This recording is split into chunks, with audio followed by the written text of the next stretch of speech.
hagera hano utanakijijwe sha ndakubwiza ukuri wasara bakunzi bacu none abantu binahanye hagera abana bose bariruka barunda avuga nti ndari igihugu cy'abasazi rero kahe umuzungu ariruka umugore ariruka umuhungu ariruka ufite iziko nigeze guhagurukira umuntu akikiye imbwa kugira ngo nuruhinja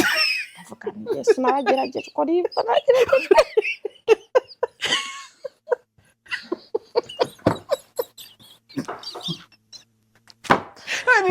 ndayi koko bafite akanuza akaza kameze gutya nyine ngira ngo nakabebe ngiye kubona mbona nakabwa naragenze ndabona mpagurukiye imbwa koko biranja mu mutima we sinongera guhagurukira abantu cyese ari umuntu binsabye n'awakuze kubera ko utazi kiri muri pusete cyane mu gihe cy'imbeho kumatero yimbwa abantu baterura imbwa nahise